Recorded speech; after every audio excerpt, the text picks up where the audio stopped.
शिक्षक की हुई थी मौत और मौत का आरोप पुलिस पर। एक बनने वाला तो दूसरा बचाने वाला, लेकिन आरोप बचाने वाली, रक्षा करने वाली पुलिस पर। आखिर ऐसा क्या हुआ कि मौत हुई और आरोप रक्षक पर लग गया? रिपोर्ट दिखाते हैं आपको।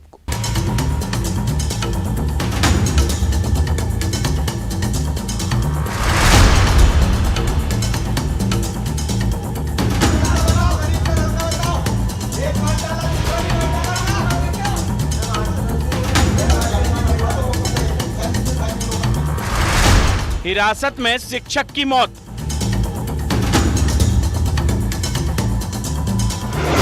पुलिस पर उठ रहे सवाल।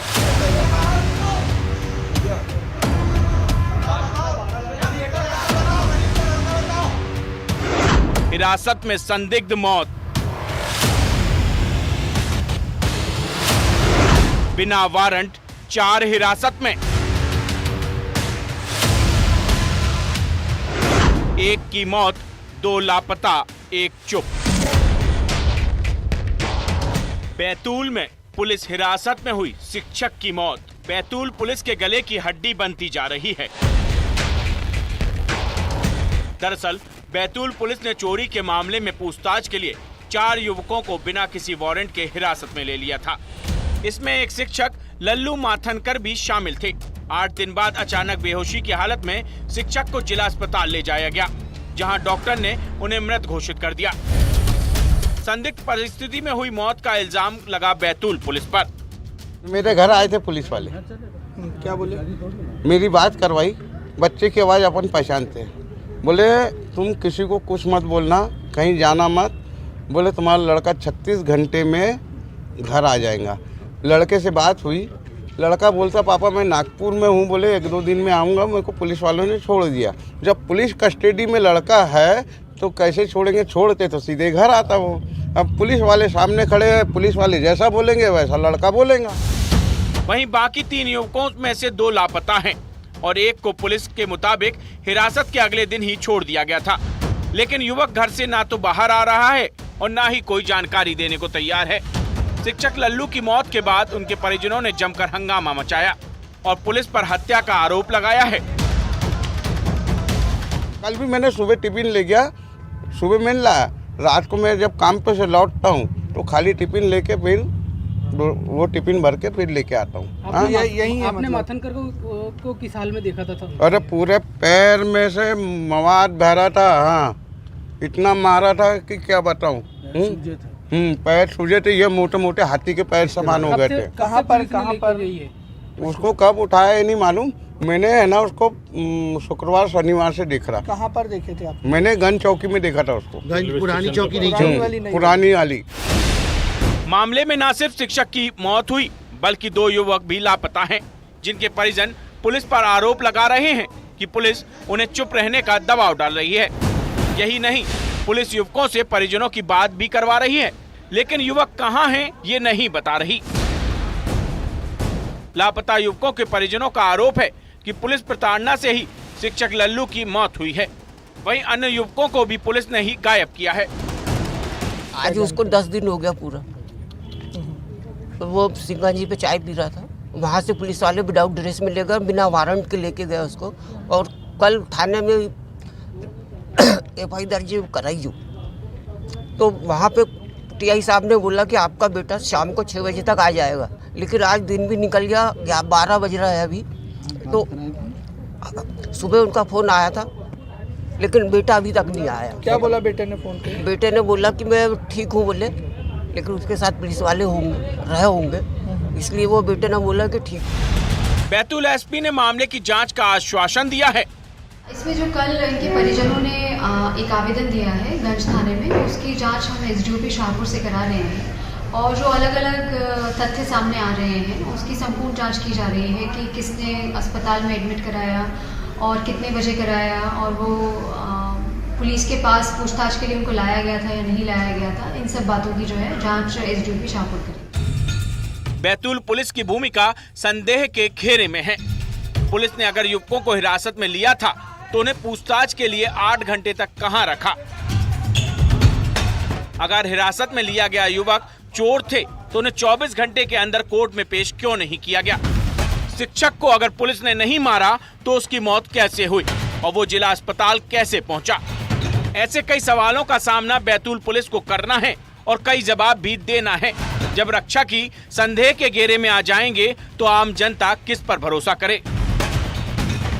बैतूल से ऋषु नायडू के साथ bureau report, news 18 Madhya Pradesh Chhattisgarh. WhatsApp group को हैक करना यूट्यूब से सीखा।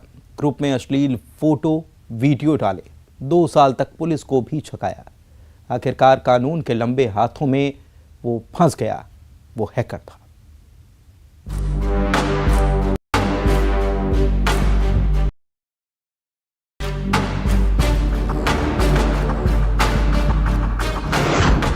ऑनलाइन सीखा पहले हैकिंग,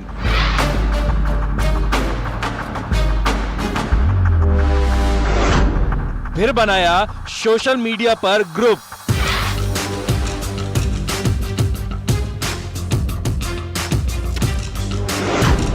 लड़की का फोन लिस्ट किया हैक।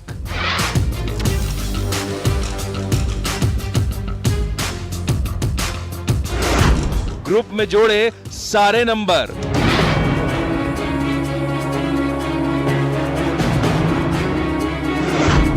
डालने लगा फिर डर्टी मैसेज।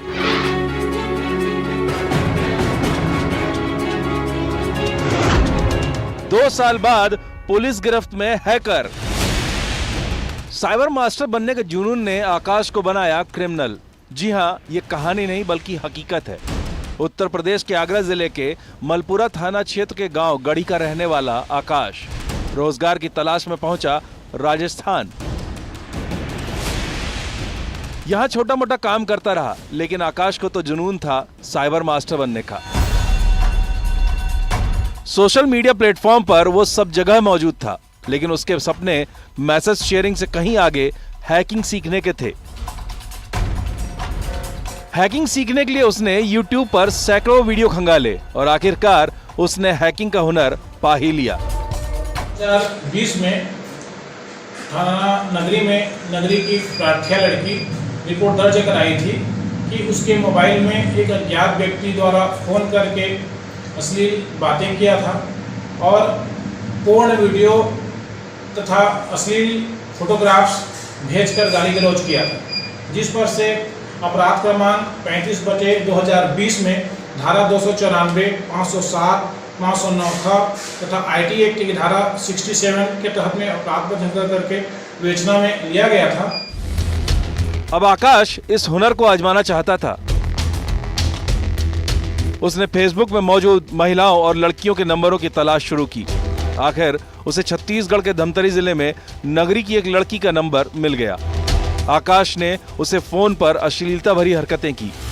लड़की ने जब आकाश में रुचि नहीं दिखाई और उसे उल्टा फटकारा, तब आकाश ने एक व्हाट्सएप ग्रुप बनाया, लड़की का नंबर उसमें ऐड किया और लड़की के फोन में मौजूद कॉन्टैक्ट लिस्ट हासिल कर सभी को ग्रुप में जोड़ दिया। अब आकाश ग्रुप में लड़की के नाम से अश्लीलता भरे फोटो और मैसेज डालने लगा। इससे आहत होकर लड़की ने नगरी थाना में शिकायत की। अज्ञात आरोपी के विरुद्ध लगातार पतासाजी की जा रही थी। हमारे पुलिस अधीक्षक महोदय श्री प्रशांत ठाकुर, अतिरिक्त पुलिस महोदय एवं SDP महोदय के मार्गदर्शन में मुझे त्वरित कार्रवाई करने के निर्देश प्राप्त हुए थे, जिसमें हमने तकनीकी उपयोग करते हुए आरोपी की पतासाजी करके उसके पता ठिकाना पता चला तो उन्होंने आगरा का पता चला, तो पुलिस टीम आगरा गई थी। चूंकि आरोपी अपना बार बार लोकेशन बदल रहा था, पुलिस ने शुरू की शातिर हैकर की तलाश, लेकिन आकाश के मोबाइल की लोकेशन लगातार बदल रही थी। लोकेशन कभी उत्तर प्रदेश, कभी राजस्थान, कभी मध्य प्रदेश दिखाता। करीब 8 बार इन ठिकानों पर धमतरी पुलिस ने छापेमारी की, लेकिन पुलिस के आने से पहले ही वो जगह बदल लेता था। यह सिलसिला पिछले 2 साल से चल रहा था, लेकिन धमतरी पुलिस ने जैसे प्रण कर लिया था कि हैकर को पकड़कर ही मानेंगे, और आखिरकार 2 साल की कड़ी मेहनत और तलाश के बाद हैकर आकाश को राजस्थान के जालौर जिले के थाना भीनमाल इलाके से धर दबोचा। पुनः पुलिस उसके पता करके आज दिनांक को राजस्थान के लाहौर जिला से आरोपी आकाश को गिरफ्तार करके ट्रांजिट रिमांड पर लाया गया है और आज न्यायालय में नगरी में पेश करके नियमित रिमांड पर जेल भेजा गया है। आपकी हिम्मत और सूझबूझ आपको किसी भी ठगी या साइबर फ्रॉड से बचा सकती है, तो आप रहिए होशियार।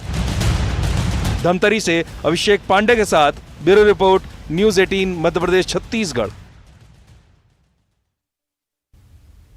वो एटीएम बदल लेते, मदद करने के बहाने एटीएम का कार्ड बदलते, पासवर्ड जान लेते, खाते से पैसे उड़ा देते। या आपने कई बार ऐसी वारदातें सुनी होंगी, लेकिन ऐसे ठग अभी भी गायब नहीं हुए हैं। बुजुर्ग और ख़ास तौर पर बच्चों को ऐसे ठग निशाना बनाते थे। सिवनी पुलिस ने इनका पर्दाफाश कर दिया।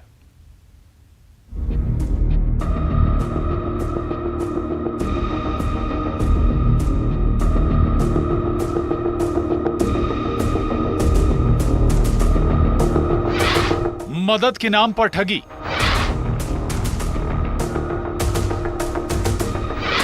एटीएम लेते थे बदल।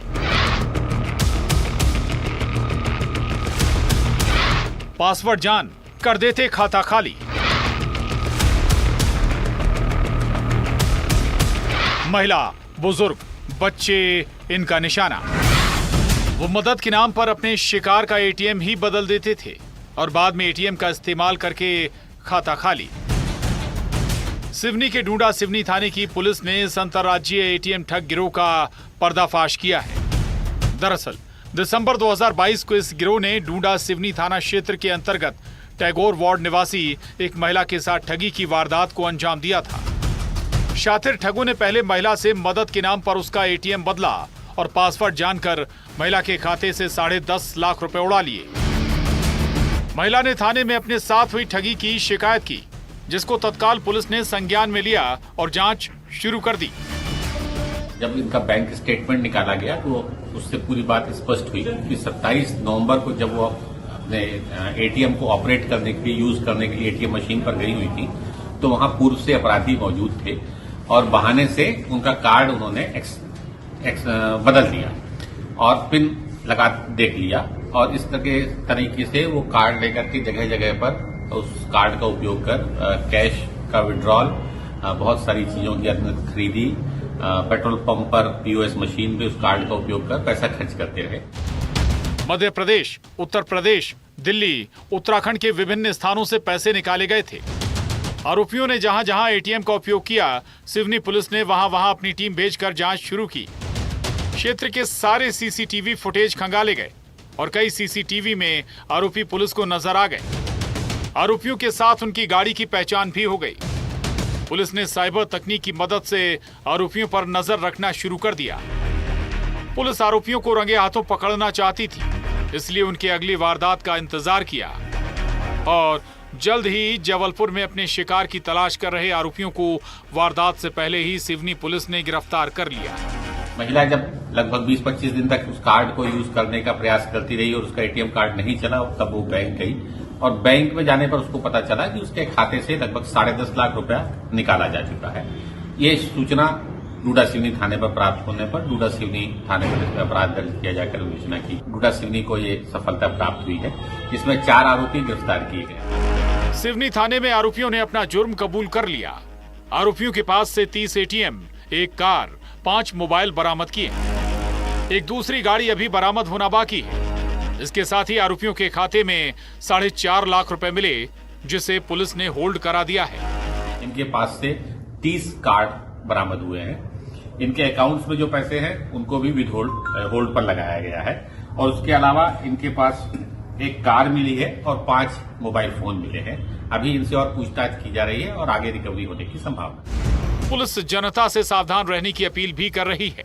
ये आरोपी महिलाओं, वृद्ध महिलाओं और बच्चों को, कम पढ़े लिखे लोगों को टारगेट करते थे। ऐसी मशीन को टारगेट करते थे, ऐसी एटीएम मशीन बूथ को टारगेट करते थे जहां पर 2 एटीएम मशीन लगी हो।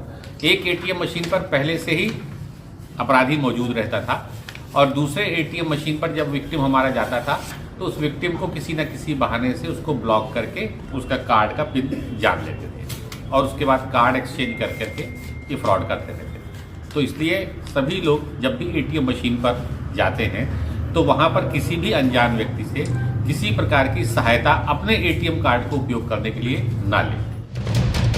जब्त एटीएम के आधार पर पुलिस खाता धारकों का पता लगा रही है। पुलिस का मानना है कि जांच के बाद कई और खुलासे हो सकते हैं। सिवनी से अजहर खान के साथ bureau report, news 18, Madhya Pradesh, Chhattisgarh. सूदखोरों के जाल में जो एक बार फंसा, उससे बाहर निकलने का रास्ता जैसे खोसा ही जाता है। बाहर निकलने के लिए वो कोई भी व्यक्ति तड़पता रहता है, हर संभव कोशिश करता है, लेकिन कोशिश जब दम तोड़ दे तो साथ में पूरा परिवार तहस नहस हो जाता है। प्रदेश के नर्मदापुरम में कुछ ऐसा ही हुआ है।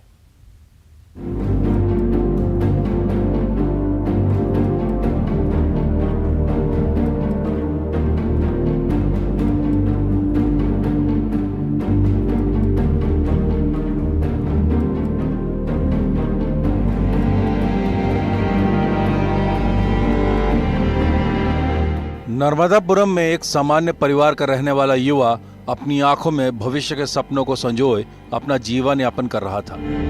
उसकी चमकती आंखों को देखकर परिजन ये समझ ही नहीं पाए कि उसके जीवन में सूदखोरों का ग्रहण लग चुका है, जो उसे अंदर ही अंदर खोखला कर रहा था।